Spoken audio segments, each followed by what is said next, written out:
चलो भैया, आज शुरू करते हैं जॉन्डिस। ठीक है।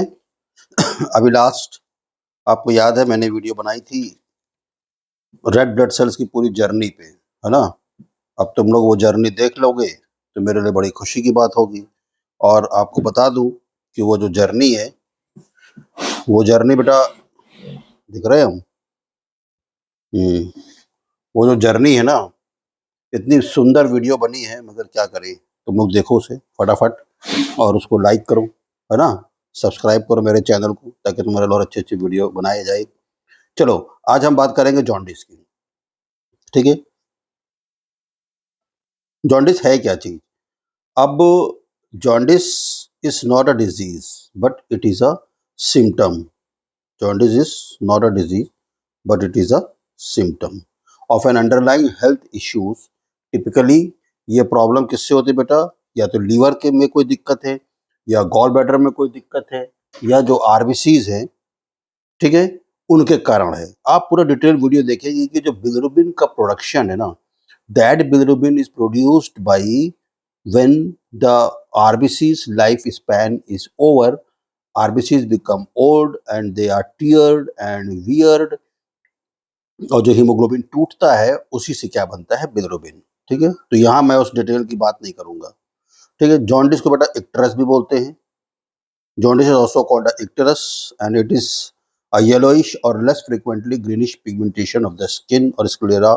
तो यानी कि जो येलोइश कलर की स्किन हो जाती है, खासकर जो गोरे लोग हैं उनमें ज़्यादा दिखाई देती है। स्क्लेरा यानी जो वाइट पार्ट है आई का, वो भी क्या हो जाता है, येलोइश हो जाता है। तो सबसे पहली इंपॉर्टेंट बात यह है कि जॉन्डिस कोई डिजीज नहीं है, it is a symptom of disease related to the bile, bile ducts, liver and for the from the haemoglobin. ठीक है। तो बिलिरुबिन है क्या चीज।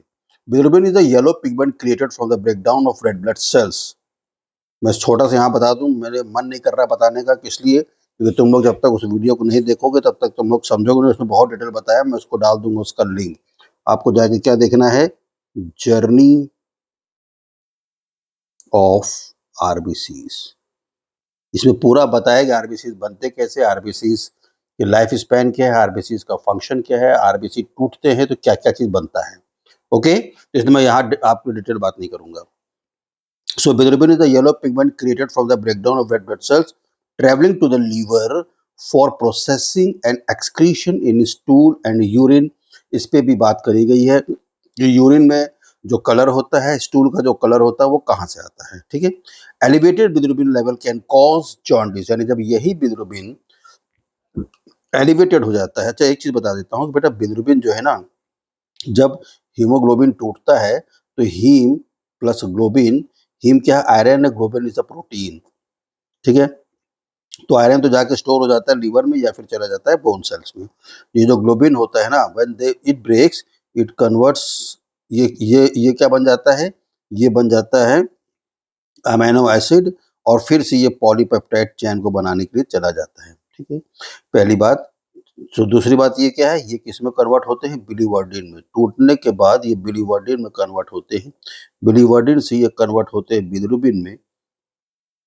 बिलिरुबिन बन के ये जाते हैं लीवर में, और लीवर से जाके स्टोर किस में हो जाते हैं, गॉल ब्लैडर में। ठीक है। और गॉल ब्लैडर में स्टोर हो जाने के बाद ये कहाँ चले जाते हैं, कॉमन बाइल डक्ट से ये चले जाते हैं स्मॉल इंटेस्टाइन में, उसके बाद चले जाते हैं लार्ज इंटेस्टाइन में, और फीसेस से बाहर निकल जाते हैं। उसके बीच में से और कई सारे प्रोसेस है जहाँ पर स्टूल को कलर मिलता है, ठीक है, और जहाँ पर यूरिन को कलर मिलता है। What the point. तो बेटा बिलिरुबिन जो है वो दो टाइप का, इस टाइप को मैंने उसमें बात नहीं करी तो यहाँ बात करेंगे। तो एक बिलिरुबिन है जो कि वाटर सॉल्युबल है। ठीक है, वो लीवर से एक्सक्रीटेड होता है, किसमें, बाइल में चला जाता है, उसके बाद इंटेस्टाइन में चला जाता है। मेरी बात समझ गए। यानी कि ये जो प्रोसेस हो रहा है, हीमोग्लोबिन का टूटना, आरबीसी का टूटना, उसमें जो बिलिरुबिन बनता है वो बिलिरुबिन लीवर में एब्सॉर्ब हो जाता है, and that is a water soluble. Water soluble bilirubin को हम लोग क्या बोलते हैं, कॉन्जुगेटेड बिलिरुबिन। ठीक है। उसके बाद जो ये मैंने आपको उसकी पूरी ट्रेवलिंग बताई है कि लीवर से गॉल ब्लैडर से, गॉल ब्लैडर से स्मॉल इंटेस्टाइन में, और स्मॉल इंटेस्टाइन से लार्ज इंटेस्टाइन में, और ऐसे करके बाहर चला जाता है। तो ये जो प्रोसेस हो रहा है, that process of bilirubin, and that bilirubin which is water soluble is called conjugated bilirubin. ठीक है, और इसको डायरेक्ट बिलिरुबिन भी बोलते हैं। आप देखते हैं कि जब डॉक्टर्स तो बिलिरुबिन का टेस्ट कराते हैं तो डायरेक्ट और इनडायरेक्ट उसमें लिखते हैं। ठीक है, now one is unconjugated bilirubin. अब इसका अनकॉन्जुगेटेड यानी कि ये वाटर सॉल्युबल तो है नहीं, ये क्या है, फैट सॉल्युबल है। और ये जो ब्लड के अंदर albumin, albumin is a protein, ठीक है, यानी कि ये जो अनकॉन्जुगेटेड बिलिरुबिन है, this is also a protein, but now this is a fat soluble, और ये एल्बुमिन के साथ बाइंड होती है। और एल्बुमिन क्या है, that is also blood protein, और उसके साथ चिपक के उसके साथ हाथ पकड़ के कहाँ तक जाती है, लीवर में। यानी कि वो बिलिरुबिन जो एल्बुमिन के साथ चिपक कर लीवर तक ट्रेवल करती है, वो क्या है, अनकॉन्जुगेटेड बिलिरुबिन। तो जब ये बढ़ती है तो क्या प्रॉब्लम होता है, and this is also called indirect bilirubin. This is also called indirect bilirubin. Got the point? I think very clear. Now अब यहाँ मैंने थोड़ा सा की डिफरेंसेस की बात करी ताकि तुम्हें और भी क्लियर हो जाए। ठीक है, सॉल्युबिलिटी तुम्हें मालूम है, अनकॉन्जुगेटेड क्या है, दैट इज फैट सॉल्युबल। ठीक है, that is the fat soluble. What the point? जबकि कॉन्जुगेटेड क्या है, वाटर सॉल्युबल है, ये भी लीवर तक जाती है लेकिन ये पानी में घुल के निकल जाती है लीवर तक। जबकि ये जो अनकॉन्जुगेटेड प्रोटीन है विच इज इनडायरेक्ट प्रोटीन या इनडायरेक्ट बिलिरुबिन, ये फैट के साथ डिसॉल्व होकर फैट के साथ मिलके तब ये लीवर तक जाती है। जाना सबको लीवर में ही है। जो भी खाओगे पियोगे, whatever it will go into your intestine once it has been absorbed, whatever it is, either it is drug, either it is alcohol, either burger pizza, जो भी हो, सबको लीवर में जाना है। ठीक है ना, इसकी लोकेशन क्या है अनकॉन्जुगेटेड बिलिरुबिन की, जो कि फैट सॉल्युबल है, ये ब्लड में है। इसके साथ जुड़ती है एल्बुमिन के साथ जुड़ती है बिफोर लीवर प्रोसेसिंग, यानी कि लीवर में प्रोसेस होने के से पहले उसका जो तोड़ मरोड़ होगा, उसके वेस्ट प्रोडक्ट को बाहर निकाला जाएगा, उसके पहले ये एल्बुमिन के साथ अटैच हो जाती है इनडायरेक्ट प्रोटीन या unconjugated bilirubin. Got the point? ये क्या है, excreted by the liver into bile and intestine. Conjugated bilirubin जो है वो लीवर से एक्सक्रीट होती है और बाइल में जाके इंटेस्टाइन में चली जाती है। ठीक है, बाकी दोनों का नाम लिखे हुए हैं। कॉमन कॉजेस के बाद हम बात करेंगे। ठीक है, न्यूरोटॉक्सिसिटी रिस्क मतलब होता है किसमें कौन सी बिलिरुबिन ज्यादा बढ़ती है। ठीक है, अनकॉन्जुगेटेड बिलिरुबिन जो होती है ये बेटा हाई रिस्क पे, जो मतलब जो बहुत हाई रिस्क पे है, जैसे जो अल्कोहलिक है, ठीक है, या बहुत ज्यादा ड्रग्स, कोई ऐसी ड्रग दे रहे हैं जो कि हेपेटोटॉक्सिक हो, तो उस कंडीशंस में अनकॉन्जुगेटेड बिलिरुबिन बढ़ती है। स्पेशली न्यू बॉर्न्स में आप देखते हैं, न्यू बॉर्न्स में जो क्या बोलते हैं ये वो होता है, जॉन्डिस होता है, वो इसी बिलिरुबिन की वजह से होता है। कॉन्जुगेटेड बिलिरुबिन लोअर रिस्क पे रहती है। फॉर द पॉइंट, चलो आगे बढ़े। न कॉजेज का कारण है, कारण भी तो जानना जरूरी है बाबा। चलो नाउ एक्सेस आर, देखो यहाँ मैंने दोनों के लिए आपके लिए बना दिया है डिटेल कि increase in high unconjugated bilirubin, unconjugated bilirubin कब बढ़ती है और कॉन्जुगेटेड बिलिरुबिन कब बढ़ती है। ठीक है, जब आरबीसी ज्यादा टूटता है तो अनकॉन्जुगेटेड बिलिरुबिन बढ़ती है। ठीक, लार्ज ब्रूसेस मतलब होता है कि कहीं पर ही हेमाटोमा हो गया है। हेमाटोमा मतलब होता है कि इंटरनल कहीं चोट लग गई है, इंटरनल चोट लग जाने से वहां पर हेमाटोमा हो गया, खून जम गया है। ठीक है, तो उस कंडीशन में बेटा क्या होता है, जब ब्लड जम जाता है तो वहाँ प्रोटीन का लॉस बहुत ज़्यादा होता है। गिलबर्ट सिंड्रोम है, इस पे बात ज़्यादा नहीं करेंगे, बस आपके पढ़ने के लिए। बहुत ज़्यादा आप फास्टिंग रखते हैं ना अपने आप को दुबला करने के लिए, वेट लॉस करने के लिए, तो भी अनकॉन्जुगेटेड बिलिरुबिन क्या हो जाती है, बढ़ जाती है। ठीक है, न्यूबॉर्न जॉन्डिस अभी पिछले स्लाइड में बात किया है, कोई थायराइड प्रॉब्लम्स होती है उसमें भी। ठीक है, increase in high conjugated bilirubin, ये सब आ जाते हैं दरुअल में। तो दरुअल में जैसे सिरोसिस ऑफ लीवर, इन्फेक्शन हो गया, hepatitis, as it is viral hepatitis, as it is bacterial hepatitis. Good the point? ठीक है, चलो देन कुछ क्या होता है, मेडिकेशंस। मेडिकेशन मैंने यहाँ लिखा है सीटामाइनोफेन, और बेटा मेडिकेशंस होते हैं जैसे पैरासीटामोल। ठीक है, पैरासीटामोल आपको पता ही है कि पैरासीटामोल बोला जाता है दैट इज अ हिपैटोटॉक्सिक। तो बहुत ज्यादा जो 2 महीना 3 महीना 4 महीने से खा रहे हैं, शौकिया भी खाते हैं ना, हल्का हरारत लगी पैरासीटामोल खा लो, तो डोंट क्या बोलते हैं, ईट मच एक्सेप्ट डॉक्टर एडवाइस। ठीक, ऐसे एटामाइनोफेन भी एक काइंड की ड्रग है। Blockage of a bile duct, अच्छा इसकी बात हम करते हैं, तुमको ये मालूम होना चाहिए, मुझे अगर तुम्हें पता ही होगा। देखो बेटा होता क्या है कि दिस इज योर लीवर, चलो मान लो ये तुम्हारा क्या है, लीवर है। ठीक है। अब इस लीवर के अंदर यहाँ से तुम्हारी बेटा डक्ट निकल कर आती है, ठीक है। These are called hepatic duct. ये इसलिए समझा रहा हूं ताकि तुम्हें ये पता चल जाए कि ब्लॉकेज कहाँ पे होता है, ठीक है। हिपैटिक डक्ट, ये बेटा यहाँ पर आ गई, this is a common hepatic duct. ये दोनों डक्ट के साथ मिल गया ना, एक नली हो गई, तो दिस इज द एच मतलब समझ जाओ कॉमन हिपैटिक डक्ट, ठीक है। मेरी बात समझ गए। यहां से ये कटती है और ये बाइल किस में आ जाता है, this is the gall bladder. Gall bladder का काम होता है सिर्फ बाइल को स्टोर करना, और इसका कोई काम खास नहीं, जब जरूरत पड़ेगी बाइल को स्टोर करना और उसे कंसंट्रेट करना, ठीक है। बेटा ये आ जाती है बाइल डक्ट, ठीक है, छोटा सा है ये बेटा बेलरी सिस्टम, ठीक है। अब यहाँ से बेटा बाइल जो स्टोर हुई या यहाँ से जो बाइल बनी वो बाइल निकल के किस में चली जाती है, गॉल ब्लैडर में स्टोर हो गई। जब जरूरत पड़ेगी तो यहाँ से बाइल निकलेगा, बाइल निकलेगा तो फिर बाइल यहाँ से निकल के किस में चला जाएगा, बाइल डक्ट जब यहाँ से निकलेगी तो बेटा जाता है ड्यूडेनम में, सॉरी ड्यूडेनम में जाता है, ठीक है। और फिर वहाँ अपना जो भी वो होता है डाइजेशन का प्रोसेस, वो वहाँ पर डाइजेशन का प्रोसेस होता है। अब यहाँ बोल रहा है ब्लॉकेज ऑफ बाइल डक्ट। मान लो गॉल ब्लैडर स्टोन्स हो गया किसी व्यक्ति को, और यहाँ से स्टोन निकल के आके यहाँ फंस गया, ठीक है। तो गॉल ब्लैडर में स्टोन होता है उसे बोलते हैं कोलिलिथियासिस, जैसे यहाँ लिखा है gall stones, this will called cholelithiasis, ठीक है। और blockage of bile duct by किससे, अगर यहाँ स्टोन हो गया बाइल डक्ट में तो उसका बेटा बोलते हैं कोले यानी कि गॉल ब्लैडर, डोको यानी कि बाइल डक्ट, लिथियासिस यानी कि गॉल ब्लैडर में तो स्टोन है ही है, और वो स्टोन आके कहाँ फंस गया है, बाइल डक्ट में, पेनक्रेटाइटिस और या तो गॉल ब्लैडर कार्सिनोमा, ठीक है। साइन एंड सिम्टम्स क्या होते हैं, yellowish discolouration of the skin and sclera, skin और स्क्लेरा पीली पीली हो जाती है। यूरिन डार्क कलर का हो जाता है बेटा, जिसे क्या बोलते हैं, बिलिरुबिनूरिया। व्हाइट कलर का स्टूल हो जाता है ना, स्टूल क्या हो जाएगा, व्हाइट कलर का हो जाता है, ठीक। फैट्स इन स्टूल, स्टूल में क्या आने लगते हैं, फैट, जिसे बोलते हैं स्टेटोरिया। अरे दिस इज कॉल्ड स्टेटोरिया। स्टेटोरिया मतलब होता है कि फैट्स में, स्टूल में फैट्स आना। ईचिंग, क्योंकि बिलिरुबिन इतना जम जाता है स्किन के नीचे, तो क्या है, ईचिंग बहुत ज्यादा होती है। बच्चों में क्या हो जाता है, स्किन तो येलोइश हो ही जाती है, और दांत भी उनके क्या हो जाते हैं, हल्के ग्रीन ग्रीन कलर के हो जाते हैं, ठीक है। कोलोडोकोलिथियासिस मैंने आपको बताया लास्ट स्लाइड में कि ये क्या है, stone in the bile duct. चलो अब यहाँ बेटा डायग्नोस्टिक टेस्ट, ठीक है। बहुत ढेर सारे मैंने डायग्नोस्टिक टेस्ट नहीं लिखे, बहुत ढेर सारे हैं, उतने की अपने को आवश्यकता नहीं है। अपन अच्छे लोग हैं, अपन इसी में कर लेंगे, ठीक है, अपन पढ़े लिखे लोग हैं। चलो, टोटल सीरम बिलिरुबिन, ये पूरी नॉर्मल वैल्यू मैंने दी हुई है, नॉर्मल वैल्यू आप इसको देखना, इसको आपको लर्न करना पड़ेगा, ठीक है।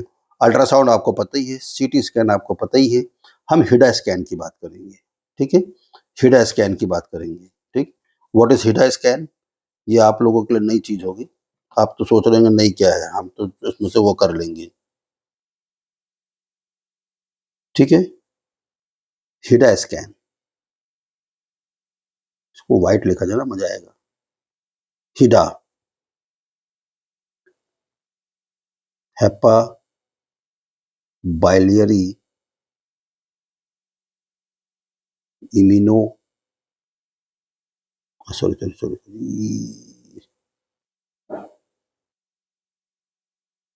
इम्यूनो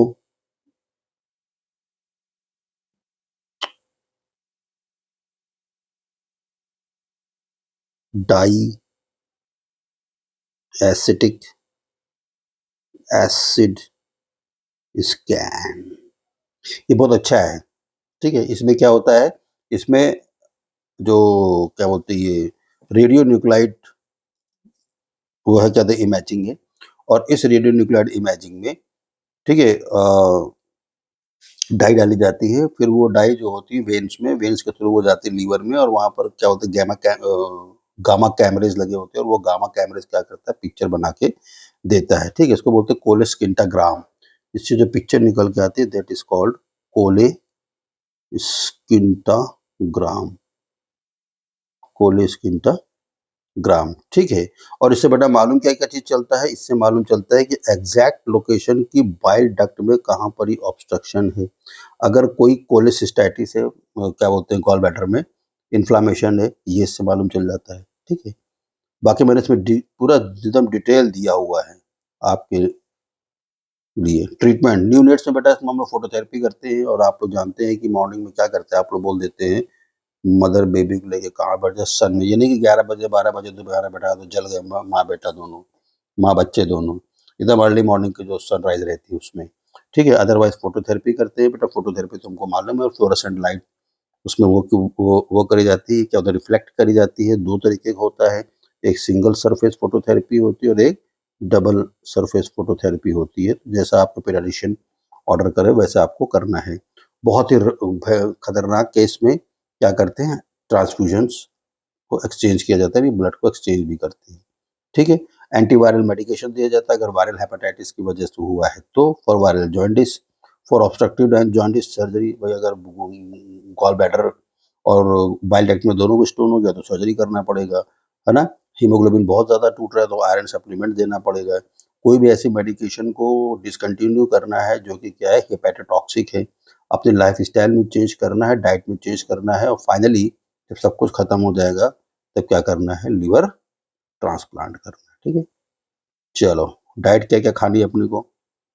डाइट अपने को खानी बेटा, हमेशा अपने आप को हाइड्रेटेड रखना है। ठीक, fresh fruits and vegetables, whole grains खाना है, लीन प्रोटीन जैसे टोफू लेंटिल्स ये सारी चीज़ें खानी है।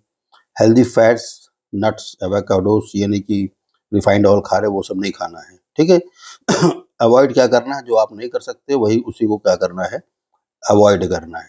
फॉर द पॉइंट, चलो प्रिवेंशन, बचाएंगे कैसे बेटा, वैक्सीन्स लगाइए हेपेटाइटिस बी वायरस की, हेपेटाइटिस सी वायरस की वैक्सीन लगाइए आप। ठीक है, हाइजीन रखना है, मोस्टली इंपॉर्टेंट चीज़ है वो फिल्टर वाटर, क्योंकि जो लीवर फ्लूक्स होते हैं ना, liver flukes are the water borne hepatitis, liver flukes. 12th में पढ़ा होगा आपने। ठीक है, फ्रीक्वेंट हैंड वॉशिंग करनी है, बैलेंस डाइट लेनी है। फिर भी बात है, मेडिकेशन को अवॉइड करना है जो कि हेपेटोटॉक्सिक होती है, सच एज पैरासीटामॉल। अगर किसी व्यक्ति को डायबिटीज़ है, ओबेसिटी है, हाई कोलेस्ट्रॉल है तो उसको मैनेज करना है। सबसे इंपॉर्टेंट चीज़ है कि ब्रेस्ट फीड न्यूबॉर्न बेबी को कराना है। ठीक है, कोलेस्ट्रॉल इज़ वेरी इंपॉर्टेंट। जो फर्स्ट मिल्क होता है ना मदर का, that is full of immune system. ठीक है, इम्यूनो बॉडी से तो फुल होता है, उसको इमीडिएट उसको मतलब देना ही देना है। जितना जल्दी ब्रेस्ट फीड कराएंगे दैट इज़ वेरी इंपॉर्टेंट, और रेगुलर चेकअप्स कराना है। ठीक है, नाउ इंपॉर्टेंट चीज़ है नर्सिंग मैनेजमेंट। अगर न्यूनेटल जॉइंटिस है तो नर्सिंग मैनेजमेंट क्या करेंगे। ठीक है, असेसमेंट एंड मॉनिटरिंग करना, ये आपको मालूम ही है। ठीक है, उसमें स्किन को असेस करना, स्क्लेरा को असेस करना। जैसे ही बच्चा पैदा होता है तो वहीं पर ही आपको, जहाँ पर जो भी बेबी रिसीव कर रहा है उसको ये चीज़ फटाक से करना है, बच्चे का वाइटल साइन चेक करना है। ठीक है, और उसका अगर आपको लग रहा है कि स्क्लेरा येलोइश है, स्किन येलोइश है, तो उसका फट से बिलिरुबिन जांच करानी, फिर फोटोथेरेपी करानी। फोटोथेरेपी में आप कहोगे तो मैं डिटेल वीडियो बना दूंगा। ठीक, उसमें आई प्रोडक्शन बहुत इंपॉर्टेंट है, और अगर आई आई प्रोडक्शन बहुत इंपॉर्टेंट है, और सबसे इंपॉर्टेंट है गोनैड्स के लिए। ठीक है, ओवरीज के लिए और जो स्क्रोटम है उसके लिए, तो वहाँ भी शील्ड लगाई जाती है। इस पे मैं एक वीडियो आपके बनाऊंगा बहुत अच्छी से, अगर आप कहेंगे तो। ठीक है, और अगर फोटोथेरेपी चल रहा है तो ये इंश्योर करना है कि मैक्सिमम एक्सपोजर पड़े। ये नहीं कि मस्त सूट बूट पहना है उसको जलाया तो कोई फायदा नहीं होगा। ठीक है, फिर टेम्परेचर मॉनिटरिंग करना है क्योंकि उससे ओवर हीटिंग ना हो जाए कहीं। फिर बच्चे को ब्रेस्ट फीडिंग करानी है, ब्रेस्ट फीडिंग ही बच्चा करेगा हर 2 से 3 घंटे के अंदर। ठीक है, उसको हाइड्रेट करके रखना है। चलो नाउ ये आगे उसी का है, न्यूनेटल का है, क्योंकि न्यूनेट में ही केयर थोड़ी इंपॉर्टेंट होती है। फिर पेरेंटल सपोर्ट करना, उनको एजुकेशन देना है। ठीक है, क्योंकि वहाँ पर फोटोथेरेपी में हमेशा आप नहीं रहते, पेरेंट्स भी आते रहते हैं, तो पेरेंट्स को बताना है, समझाना, पूरा एजुकेशन देना, ब्रेस्ट फीडिंग सपोर्ट करना अगर मदर नहीं करा पा रही तो, साइकोलॉजिकल सपोर्ट है, एजुकेशन देना है जॉन्डिस के लिए, फोटोथेरेपी के लिए, और अगर उस फोटोथेरेपी से कोई कॉम्प्लिकेशन होता है तो भी। ठीक है, चलो ये मैंने डबल डबल लिख दिया है, डबल छाप दिया है। चलो उसको माइंड मत करना। ना। अब एडल्ट में होता है तो क्या होता है, एडल्ट तो आधा खैर केयर खुद ही कर लेते हैं। तो यहाँ पे बेटा तुमको सिम्टम्स देखना, प्रोराइटिस बोलते हैं, जो ईचिंग होती है, बिलिरुबिन बहुत ज़्यादा जम जाता है, तो उसको अपने को ध्यान देना है। तो कुछ मेडिसिन्स आती हैं खुजली के लिए, कोलेस्टिपॉल, कोलेस्टारामिन, ये दिया जाता है। स्किन केयर को किया जाता है, स्किन केयर कहीं से वो ना हो, कटे फटे ना, ठीक है। फिर वही न्यूट्रिशनल एंड हाइड्रेशन सपोर्ट करना है, लीवर सपोर्ट करना है पेशेंट को, लाइफ स्टाइल चेंज करने के लिए, खासकर अगर अल्कोहल जंक फूड ले रहा है तो उससे उसको प्रिवेंट करने के लिए बोलना है, ठीक है। फाइनली मेरा वही रिक्वेस्ट, डिस्क्लेमर और अपील है आपके लिए, ठीक है, कि ये जो चैनल है, this is making the video for the nursing professional and nursing students. तो भैया ये कोई दूसरे लोग भी देख रहे हैं तो ये किसी डायग्नोसिस या ट्रीटमेंट के लिए नहीं है।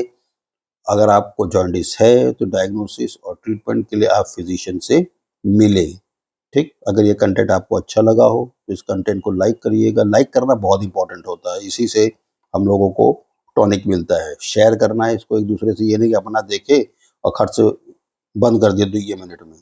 कमेंट करना है, और सबसे इम्पोर्टेंट चीज़, नर्सिंग मास्टर चैनल को सब्सक्राइब करना है। Okay, thank you.